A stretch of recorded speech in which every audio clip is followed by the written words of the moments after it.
was as intense as any I ever recall.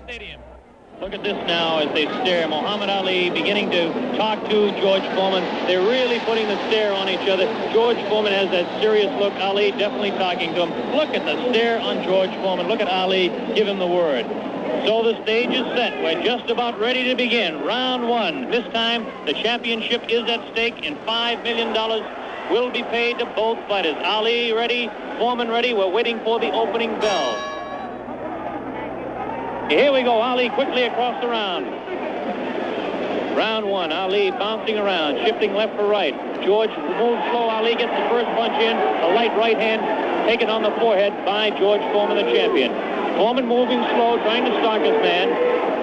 Ali looks like he's ready to go here. He's not staying away. He's going after his man. Foreman comes in. Foreman a bit cautious in the first round, looking to drop that left hook.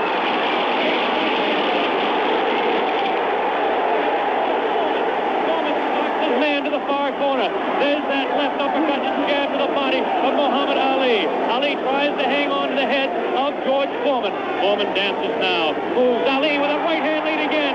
Has Foreman slightly confused with that right hand lead, which I haven't seen too many times before. Ali... A right hand lead, which means that you throw your right without countering.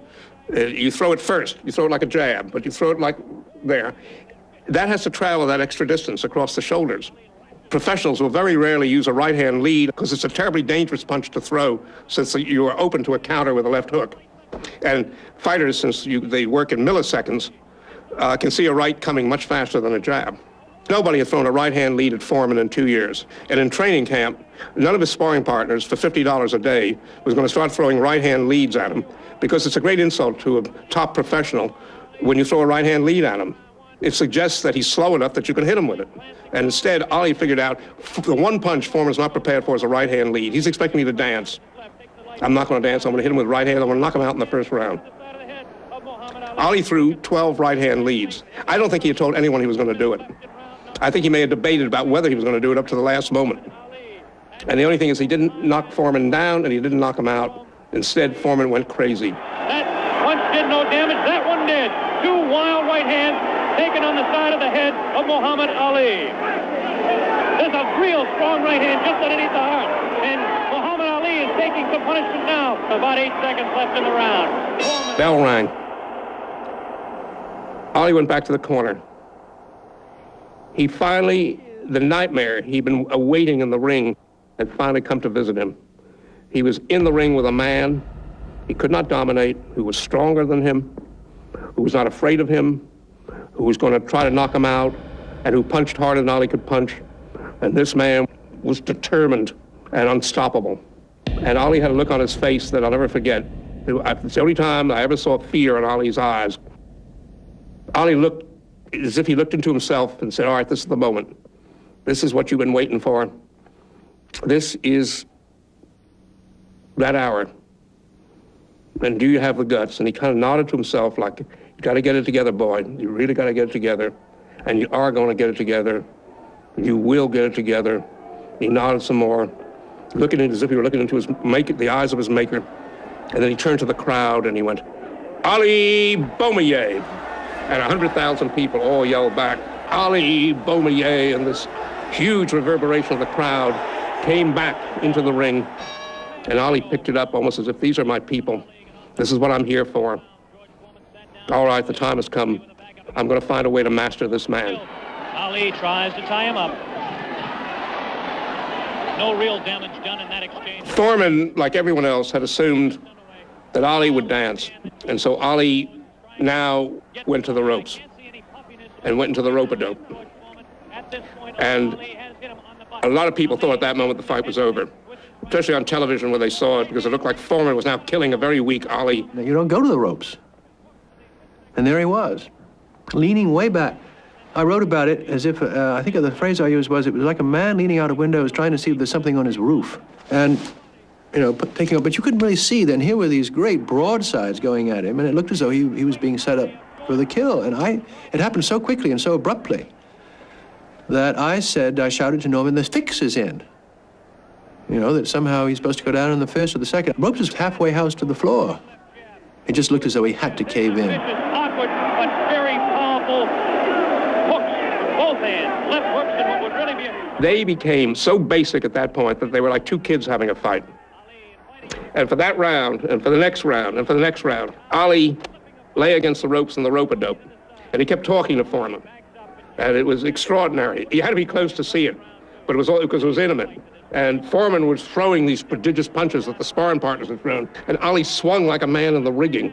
He'd go all the way back, he'd slide out, he'd come in out of it like that, and occasionally he'd get hit, and he'd say, "George, you disappoint me. You don't hit as hard as I thought you would. George, you're not hitting hard enough. You're not breaking popcorn, George. You're just not hitting." And Fórman's insane with rage, and whanging at him, and whanging at him, and whanging at him. Powerful, powerful, powerful. And middle of the fifth round, Fórman was worn out. He had punched himself out, taken 3 rounds. Ali picks it up a little bit, about 40 seconds left in round number 5. Good twist left, the combination by Ali, lands in the head of Fórman. Fórman with that right hook. Ali throws a good pass, a good right, backs up Fórman, backs him up in his back. Fórman staggered. Fórman tries to look. Ali throws to the right. Fórman gets back to the left.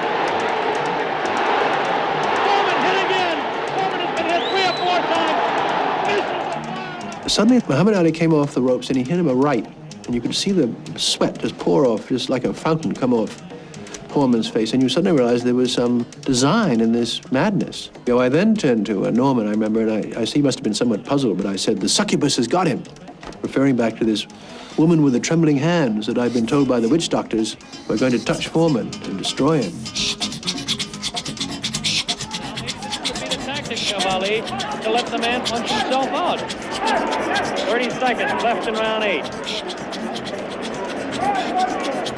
Very even fight. Ali, a sneaky right hand. Another sneaky right hand.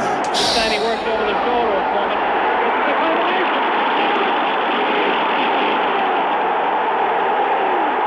3, 4, 5, 6. Fórman gets up to the knee. 8. That's it. The fight is stopped. Muhammad Ali, a dramatic 8th round knockout. He knocks out George Fórman. He's done it. Muhammad Ali has done it. Muhammad Ali has done it. Muhammad Ali. Muhammad Ali. Muhammad Ali, he was like a sleeping elephant. You can do whatever you want around a sleeping elephant, whatever you want. But when he wakes up, he tramples everything. Muhammad Ali, Boumaye, Boumaye, Muhammad Ali, Boumaye, George Fórman. He did it. He's champion again. We couldn't believe it. It was such a classic performance and so beautiful that at the moment Ali hit the knockout punch, Fórman began to go. Ali followed him around, and Ali had his right cocked for one more punch, but he never threw it. It was he didn't want to ruin the aesthetic of this man going down with a clumsy punch on the way down. I think one has mixed emotions when you see the end of a fight. I always feel enormous sympathy for the man that's losing it. You just can't help but to, particularly when you see really a titanic, formidable figure just suddenly on the ground. And now when we see George on television and know that after that knockout, he went through 2 years of the deepest depression. He almost didn't come out of it.